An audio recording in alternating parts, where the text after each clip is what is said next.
Well, in the spring of 2010, Ryan and I could no longer delay the inevitable. We knew that we were supposed to move from Minnesota to somewhere to plant a church. And this knowing had taken root about a year and a half earlier, and it was time to make a move. Our denomination, who I mentioned earlier, they were chomping at the bit to send us anywhere.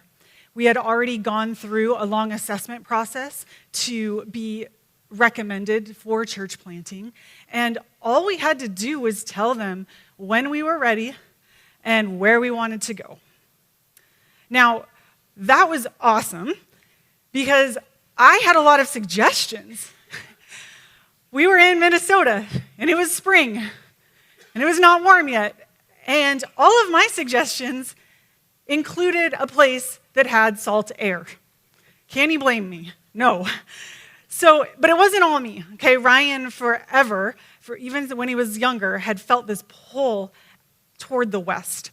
So we knew that we wanted to head west, but we didn't know exactly where. And so our denomination is set up in such a way that there is leadership in different conferences, different regions around the country. And so Ryan called up a guy named Wayne, who is in charge of the Pacific Southwest Conference of States. And Wayne was the director of church planning, and he was the one tasked with finding people to go and plant churches in California, Arizona, Nevada. So he contacted him. We were off and running. We were very excited. There's just one problem. Wayne wanted to meet Ryan to talk about all of these things in Las Vegas, not California. I didn't know how I felt about that, but Wayne had said, hey, listen, we've been trying to plant churches in Nevada. Nobody wants to come. Have you ever thought about Las Vegas? And Ryan's like, no, we never think about Las Vegas. And I'm like, that's ridiculous, right? We were not going to raise, we had 3 kids under 5 at the time. We were not going to move them to Las Vegas. But, like a dummy, or maybe a smart person, I don't know, Ryan gets on the plane anyway, okay? So he gets on the plane, he flies to Las Vegas, he meets Wayne. He's there for 24 hours, and Wayne's showing him around and telling him all this stuff. He met with this couple there who had been long-term members of the Covenant Church, and they were living in Las Vegas, and they had been sending letter after letter after letter, year after year to the Covenant saying, why is there no Covenant Church in Nevada, in Las Vegas? So he told me about them. He said, listen, you would really actually like it there. This Summerlin area where they want us to plant the church, it's really nice, it's safe, it's beautiful. I think it kind of fits you and your Southern California champagne taste. So I was like, okay, this is kind of sounding good. And he's like, and the best part is the Covenant will just fly you out there and you can go check it out and just see. And so this all sounded really, really good. Except in the back of my mind, I'm going, but if we go through with this, we're going to have to tell some people who are real, real people who are real close to us, that we are moving our children to Sin City. And so Ryan comes home from that railroad trip. We're talking. We stayed up real late that night talking, and we went around and around about it until the wee hours of the morning, at which point, after talking it out, we decided, you know what, Las Vegas is just a bridge too far for us. It's just not something we need to do. We do not need, and the Covenant does not need, and God does not need us to be the heroes to swoop into this city and attempt something so lofty in a place so low. They can find somebody else for the job. It's not us. It's not. So we balked because we just thought, you know what, we don't have the shoulders and we don't have the skills to bear that kind of burden, which is all a very long way of saying we didn't want to do it. We just didn't want to go to Las Vegas. And so Ryan got up the next morning, he called Wayne, and he told Wayne no. And Wayne said, okay, sorry to hear that. Here's the deal. I'm going on a sabbatical for a month. When I come back, we'll get together with Kristen and we'll figure out another way to go. So Wayne leaves on sabbatical, and that forced us into this month-long holding pattern with plenty of time to devise an entirely new plan. One that would land us in Oceanside or Ventura, California.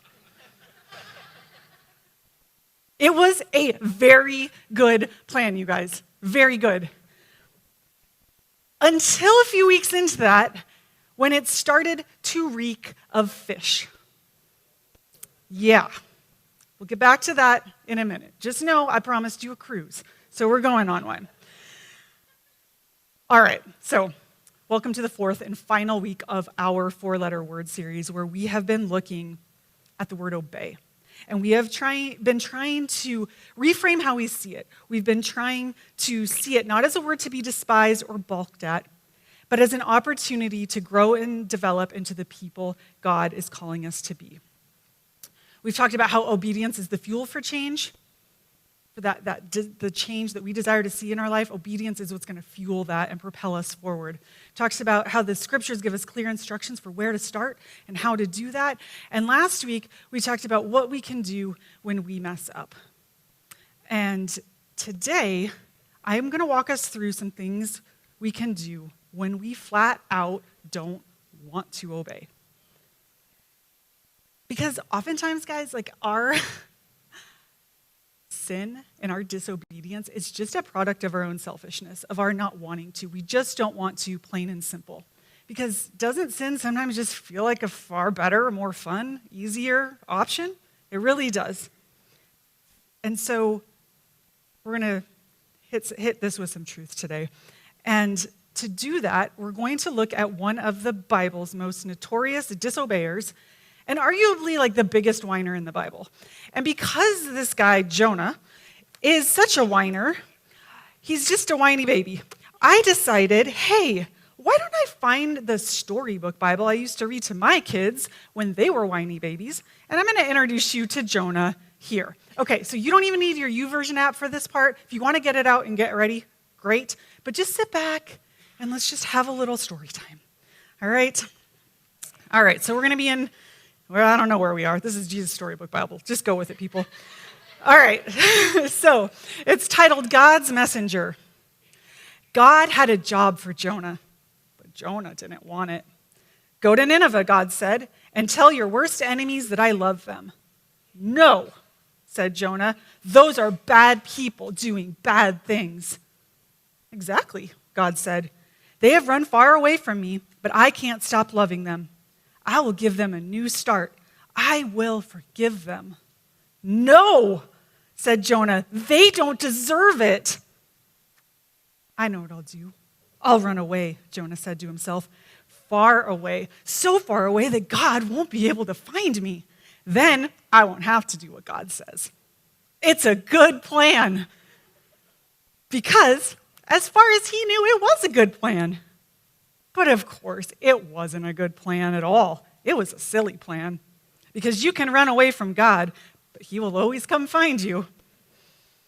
Jonah went ahead with his not very good plan. One ticket to not Nineveh, please, he said.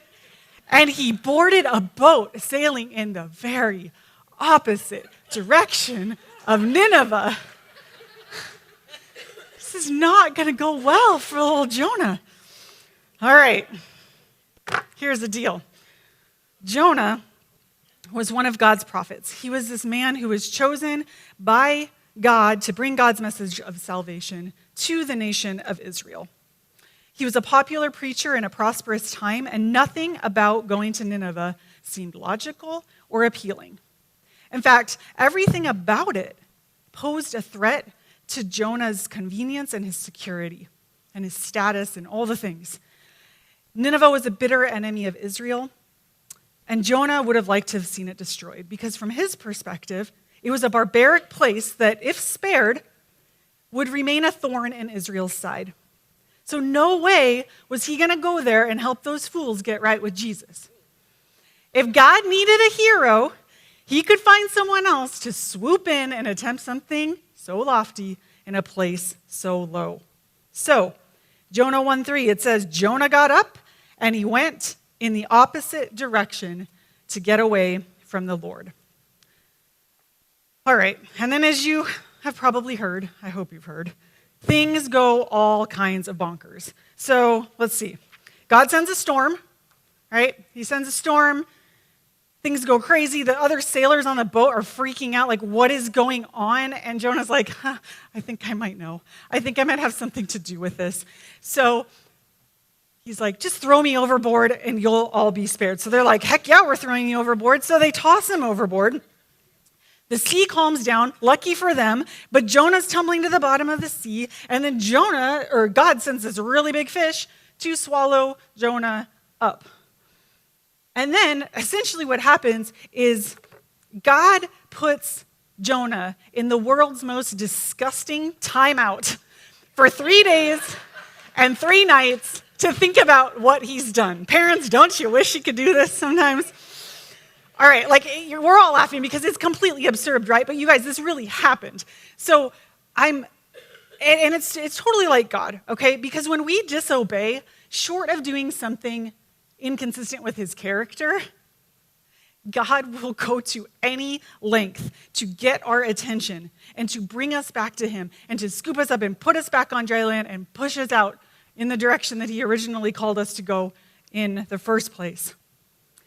So, we're going to look at Jonah because I know that I'm poking fun of him right now. But before we're too quick to write him off as just a comic example of human disobedience, let's lean in and see what his story has to teach us about what we should do when we don't want to obey.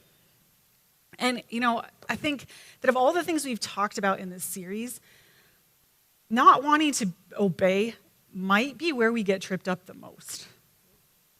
Because not wanting to obey was our original problem, was it not? So God goes out and he makes the trees and the trees grow and he makes the ocean and it does its thing and the fish swim and the birds fly and the sounds make their sounds and the rocks cry out and all this stuff. And then he gets to people and they just look at him and go, I don't want to listen to you. I want to go check out what's on that tree over there. And so Adam and Eve just didn't want to obey God. And so this is where this all starts. And Pastor David Platt says it so beautifully. He says, everything in all creation responds in obedience to the Creator until we get to you and me. We have the audacity to look God in the face and say no. So, we got a big problem. We need to get better at this. So, from Jonah's story, I see 3 things that we can do when we just don't want to. All right? Let's jump in. So, when we don't want to, the first thing we need to do is follow the advice of the prophet Ice Cube, who said, the first thing you need to do is check yourself before you. Okay, good. I wasn't worried. I was a little worried how that would go. All right? We need to check yourself. And in particular, I want you to check 2 things. Number 1, your attitude. Ow, I know. Jonah's reason for running was quite simply, he did not like the Assyrians.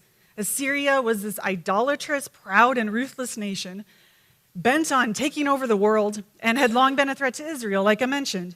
And so when God said, hey, Jonah, I want you to go be a missionary to the capital in Nineveh, Jonah balked because selfishly, he wanted God to destroy Nineveh. His attitude was that they deserve God's judgment, not God's mercy. And at the very end of all of this, Jonah even confesses this. He says in Jonah 4:2, he's talking to us and he's like, hey, listen, that is why I was so quick to flee Tarshish. I knew that you are a gracious and compassionate God, slow to anger and abounding in love, a God who relents from sending calamity. So Jonah didn't want to see God's mercy extended to his enemies. And that kind of attitude just flew in the face of God's intention that everyone receives salvation. Everyone who repents, everyone who turns back receives salvation. And so the lesson here for us is that if you are balking at something that God is calling you to do, it might be because something in your attitude is misaligned with God's desires and his mission. And this is why David, who we talked a lot about last week, we spent a lot of time with him, he says in Psalm 139, search me, God, and know my heart. Test me and know my anxious thoughts. See if there is any offensive way in me, and lead me in the way everlasting. What David knew is that there is always a deeper issue at hand. Always. And as a side note, we see this with kids, right? So I have people come to me all the time, Kristen, yeah, my kid is just picky. They're just a picky eater. I'm like, your kid's not picky. He's disobedient. I'm like, you have a little kid who has totally got you whipped. It's not about the food. It's about the fact that he does not want to obey your instructions. The end. Right?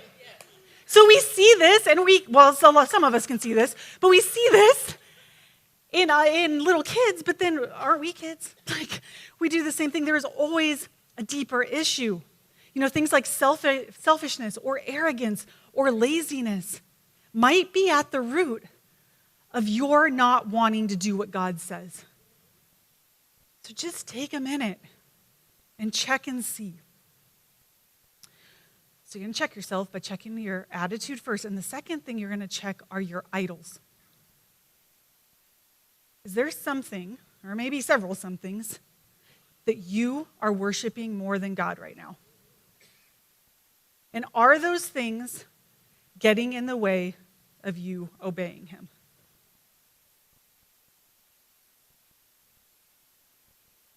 Now listen, I'm not going to make you share yours out loud, but since I have a mic, I might as well share mine. So honestly, you guys, I am 100% right now worshiping a comfort idol. Because here's the thing. Every time I come out of a really difficult season, which for me the last 2 years have been that is another message entirely, but it has been a long 2 years. Been through some stuff. And historically, every time I come out of one of these really hard seasons, Satan rolls out this golden calf of comfort, and I bow to it every time. And what happens is that I become more focused on keeping myself safe and small and numbed out than I do on taking risks and stepping out into the places and relationships where God wants me to boldly go and give him away. That's just truth. And I know some of you know what I'm talking about because you have been through it the last couple of years. You may be going through it now, and you just want to bundle up with Netflix and a glass of whatever and shut the rest of the world out. And don't get me wrong, there is absolutely a time and a place for this. You need to rest, and you need to heal. But there is also a time to get up, pick up your mat, and walk in obedience towards the things Jesus is calling you to do and be in this world.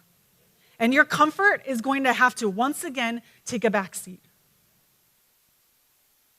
So when you don't want to obey, check your idols. What are you worshiping more than God right now? Is it a relationship? A career path? Streaming service? An aisle at Trader Joe's? A particular social media platform? Sports team? A grudge? Your family? Number on a scale? Your image? Reputation? What is it? Name it. There is power in naming it. Because when you name it, it loses its power. The Bible says no one can serve two masters. You cannot obey God and be enslaved to these other things. You have to be free. You cannot be in bondage. And this is one of the many things that Jonah realizes in his time out. He prays, and at the end of it, he realizes, wow, those who cling to worthless idols turn away from God's love for them. And if we're turning away from God's love and turning to all these other things, we are so distracted and we are going down that wrong path, right? This is still up if you can see it from yesterday. We are like getting off the path hardcore. And it's not good. We got to circle back around and get there, all right? Which brings us to the second thing that Jonah does that we need to also do when we don't want to obey. We need to talk it out. We have to pray. when we don't feel like obeying, we have to ask God to help us, especially when our disobedience leads to distress, disorientation, and, dining on fish guts. Prayer gives us perspective, and perspective gives us plenty of reasons to pursue the things God has set before us.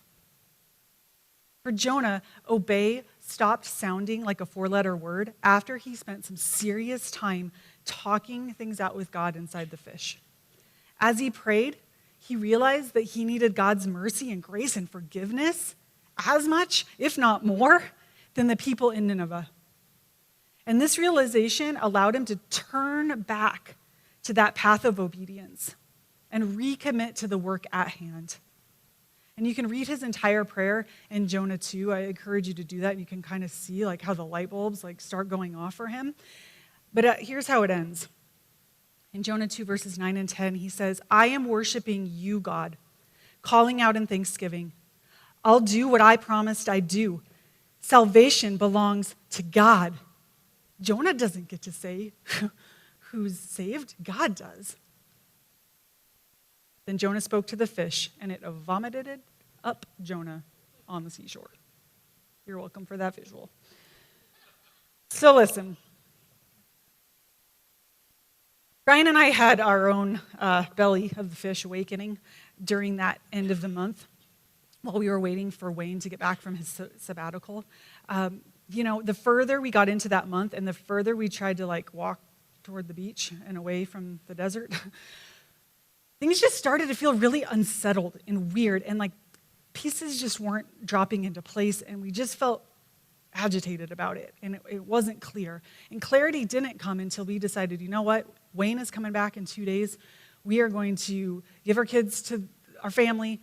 We're going to go away for a day, and we are going to fast, and we are going to pray and pray and pray and pray some more and figure this out. And so we hunkered down in our favorite St. Paul coffee shop, and we talked with each other, and we talked with God, and we started to kind of outline this vision for this church that we knew God was calling us to plant. And as we did this, as we prayed, and as we talked to each other, we started to wonder, wait, does location even matter? If God is calling us to plant this church that's going to connect people far from God to Jesus and others and help mobilize them into their worlds, did it really matter if we were doing that on beach sand or desert sand? Would we not do it? And so out of that came this question that prior to that day of fasting and praying, we had both been too afraid to ask each other. And God bless him, Ryan asked it first. He said to me, I'll never forget it, he said, do you think we gave up on Vegas too soon? And I could not get the word yes out of my mouth fast enough because I knew it. And my yes and Ryan's yes in that moment is all God needed. Then God spoke to the fish, and it vomited up Ryan and Kristen on the Las Vegas Strip. That is what happened, all right? And you know the rest of the story. All right, so listen, the moment we prayerfully opened the door to Las Vegas was the moment when things started to feel a whole lot less convoluted and a whole lot more right. I mean, we were really scared, but it was the kind of scared that's good, that kind that propels you to kind of move your feet. So it was good, all right? And so that leads right into the third thing that Jonah shows us in all of this. Third thing we need to do when we don't want to, after we have checked our attitudes and our idols and we've prayed, is we need to do it anyway. Most of the time, we don't want to obey because we are scared of what it might cost us. Be it resources, reputation, security, comfort, you name it. And I think sometimes we're even scared that we heard God wrong, or that maybe he called the wrong person because we're not up for the task. We need to do it anyway and see what happens. Because he's not going to lead us astray. He's just not. We need to do it anyway, not because we want to, but because he told us to. Last I checked, he was God and we are not. It's harsh, but like it's true. And he knows what's best for us. And, I have to imagine that when Jonah stood up on that beach after the fish spit him out, I imagine he wasn't feeling so great. Like he had to have been tired. He was certainly smelly. He was probably hungry. And he was still maybe just a little bit freaked out by what just happened. And so when he gets out onto that shore and God says to him a second time, go to the great city of Nineveh and proclaim to it the message I give you, Jonah probably had a lot of reasons to continue to stall. But he didn't. It says in Jonah 3:3, Jonah obeyed the word of the Lord and went to Nineveh. Now Nineveh was a very large city. It took 3 days to go through it. Jonah began by going a day's journey into the city, proclaiming, 40 more days and Nineveh will be overthrown. I think the most inspiring words in all of Jonah's stories are in that verse, and they are the words, he began. He began in spite of his fatigue, in spite of his fear, in spite of his not fully knowing the outcome of his obedience. He did what God said in spite of all of that. And we get to as well. We get to. We don't have to, we get to. It's a privilege to be called by God to do things and partner with him in restoring this broken world. And so I don't know what obedience looks like for you right now. I mean, I hope throughout this series you've been able to kind of turn that over in your mind and in your heart and see what that looks like. I don't know what it looks like, but I promise it can involve beginning and taking one step after another, even if you're feeling scared or tired or uncertain. And, it doesn't have to be this major thing, right? Like, I know some of you probably have a knot in your stomach right now because you have to go to work tomorrow and work for someone who's a total Looney Tune. Like, you don't like your boss. But obedience for you is showing up and doing the job anyway because your family needs you to provide for them. Others of you, there might be someone in your family right now who is sick and struggling, and God has said, you know what, you need to be the one to care for them. And that takes it out of you. Believe me, I know. And so your act of obedience is just to show up and say, here I am, Lord. Maybe you're a student and you don't understand why you have to go to school. But it's your job just to show up tomorrow and to take steps forward in your learning so that God can prepare you to do big things in this world. It can be big and small. I'll just give you one more example. About a month ago, I realized, we've been living next to these people for 2.5 years, and we've not invited them over for dinner. And last time I got up here and preached a whole message about how awesome of a neighbor I was. True story. And so I was like, I cannot get up here and tell Genesis Church that they need to obey when God is calling me to text my neighbor and say, will you come over for dinner? Like, I couldn't get up here in good conscience and do this without having done that. And so we did. A couple weeks ago, neighbors came over. It was awesome. And Ryan and I said it 100 times. Why didn't we do that sooner? Should have done that sooner. Okay, so obedience can be anything in your path. All right, so when we don't want to obey, we begin anyway. And I promise that when you do, God will sustain and surprise and change you. And along the way, here's the good news. People will get set free because of your obedience, and their lives will change too. Change lives, changing lives. That's what we're doing here, guys. That's what we're doing here, okay? So, Jonah obeys, and the people of Nineveh, surprise, they do too.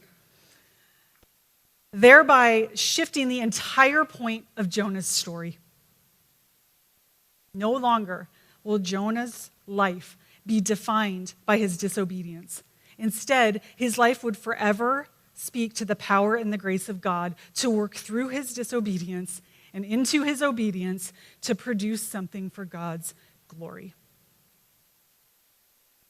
After 3 days, the fish spat Jonah safely out onto a sandy beach. Just then, Jonah heard someone calling his name. Go to Nineveh, God said. And this time, Jonah said yes.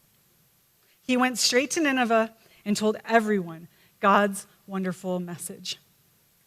Even though you're far from God, he can't stop loving you, Jonah said. Run to him so he can forgive you. The people of Nineveh listened to Jonah, and they started loving God.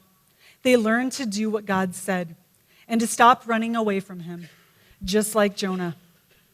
Many years later, God was going to send another messenger with the same wonderful message.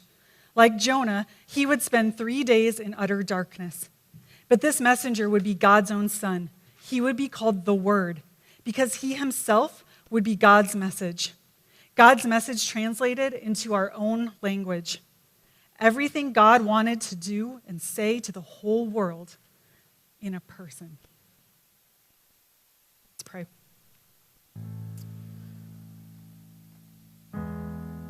God, we confess today that we set out trying to be like heroes of the Bible, like Abraham and Sarah, and then you ask us to do something we don't want to do, and we realize, whoa, we're far more like Jonah than we realize. We are sorry for that. But we are thankful, God, that because of Jesus, you make all things new. And you give us new chances every day to say yes to the things that you are calling us to do and be in this world. It's a privilege, and Lord, I hope that we will walk out of this place a little more aware who you are and what you have for us if we would just believe you. So help us be bold. Help us be brave. Help us to see that obeying you is the very best thing. It leads to the very best places. It led Jesus to the cross, which led us to eternal life with you. We cannot thank you enough for that today, Lord. So please, do a new thing in us.